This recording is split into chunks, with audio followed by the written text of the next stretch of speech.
वस्सलामु अला सय्यिदिल अंबिया वल मुरसलीन व अला आलिहि व अस्हाबिहि अजमईन अम्मा बाद। अऊज़ु बिल्लाहि मिनश शैतानिर रजीम। बिस्मिल्लाहिर रहमानिर रहीम। फ़क़ुल्तु अस्तग़फ़िरू रब्बकुम इन्नहु कान गफ़्फ़ारा। व क़ाला नबी सल्लल्लाहु अलैहि वसल्लम अत्ताइबु मिनज़ ज़ंबि कमन ला ज़ंब लह औ कमा क़ाला अलैहि सलातु वस्सलाम। हज़रात सामीन किराम, मेरे अजीज बुजुर्गों और दोस्तों, पर्दानशी माँ और बहनों, अल्लाह रब्बुल इज्जत का बेहद एहसान और करम है कि उसने हमें एक ऐसी रात अता की है जिस रात के अंदर अल्लाह ताला उन बेशुमार गुनहगारों को बख्शते हैं और उन बेशुमार गुनहगारों के गुनाहों को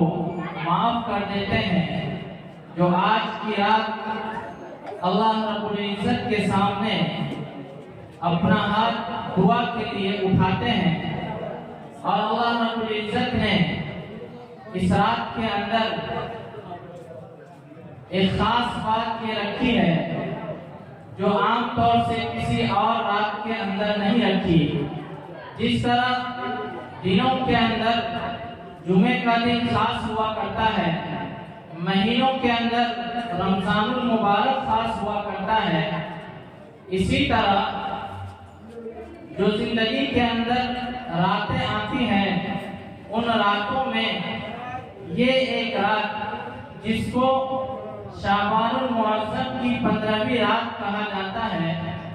ये रात भी अल्लाह ताला के नजदीक एक खास रात है और बंदों के लिए भी एक खास रात इस तौर पर है कि अल्लाह ताला इस रात के अंदर अपना खास रहमत, अपनी खास सकीनत नाज़िल फरमाते हैं और बंदों के गुनाहों को माफ करते हैं। चुनांचे मैं एक या दो वाक़या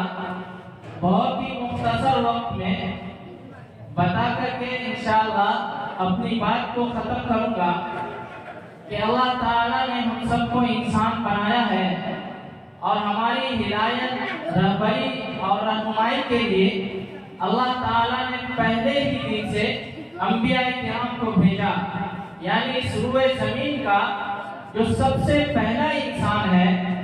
वो आदम अलैहिस्सलाम नबी बनाकर इस दुनिया के अंदर भेजे गए और आपके बाद एक सिलसिला चलता है और अंबिया किराम की एक लंबी फहरिस्त है जो इस दुनिया के अंदर मबरूस किए गए और सबसे आखिर में हम सब के आका और मौला शहंशाह दो आलम सरवर कायनात सल्लल्लाहु अलैहि वसल्लम इस दुनिया के अंदर मबरूस हुए और आप अलैहिस्सलाम पर इस दीन को मुकम्मल कर दिया गया, नबियों के सिलसिले को खत्म कर दिया गया और फिर उसके बाद अल्लाह ताला ने हर जमाने के अंदर सैकड़ों औलिया इज़ाम को पैदा किया है जो उम्मत के अंदर फैले हुए फसाद को, बिदअत को खत्म करने के लिए, लोगों को सही रास्ता दिखाने के लिए अल्लाह ताला ने भेजा है। हर सदी के अंदर अल्लाह ताला ने मुजद्दिदीन को पैदा किया है जिन्होंने इस दुनिया के अंदर आकर के उलूम कुरानी के जरिए से, हदीस नबी के जरिए से लोगों की इस्लाह की है और उन रास्तों को बंद करने की कोशिश की है जो बाद के लोगों ने एक रिवायात चला दी बिदअत की शक्ल में या उन चीजों की शक्ल में जिसका असर दीन से नहीं मिलता है, जिसकी बुनियाद और जिसकी जड़ दीन से नहीं मिलता। अल्लाह ताला ने ऐसे मुजद्दिदीन को पैदा फरमाया है कि जिन्होंने अपने उलूम और फुनून के जरिए से लोगों की रहबरी और रहनुमाई करते चले आए हैं और आज के ज़माने में भी आज के बड़े उलमाए किराम भी इस दुनिया के अंदर मौजूद हैं और वो अपनी बातों के जरिए से, अपनी तहरीरों के जरिए से लोगों की रहनुमाई और रहबरी करते रहते हैं। चुनांचे आज की रात जो है, उस रात की एक खास बात यह है कि अल्लाह ताला इस रात के अंदर दुआ को कबूल करते हैं। और दुआ में इतनी ताकत होती है, इतनी ताकत होती है कि जो काम किसी और तरीके से, किसी और रास्ते से, किसी और जरिए से नहीं हो सकता, वो दुआ से हो जाता है। यहाँ तक कि जो चीज तकदीर में भी ना लिखी हो, जो चीज किस्मत में भी ना हो, अल्लाह ताला दुआ के जरिए से वो चीज अदा कर देते हैं। अल्लाह रब्बुल इज्जत दुआ के जरिए से मुकद्दर को भी बदल दिया करते हैं, किस्मत को भी तब्दील कर दिया करते हैं। ये दुआ की खुसूसियत है।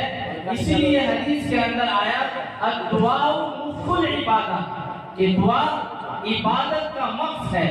जिस तरह इंसान के जिस्म पर एक सर है और उस सर के अंदर एक मक्स है और उसी से सारा जिस्म का काम,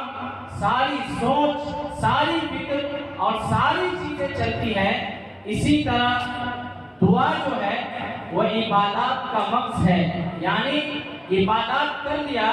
नमाजें पढ़ ली, रोजे रख लिए, हज कर लिया, लेकिन दुआ ही नहीं की तो फिर इसका कोई फायदा नहीं है। इसलिए आप सबने ये देखा होगा कि दीन के जितने भी अहकाम हैं,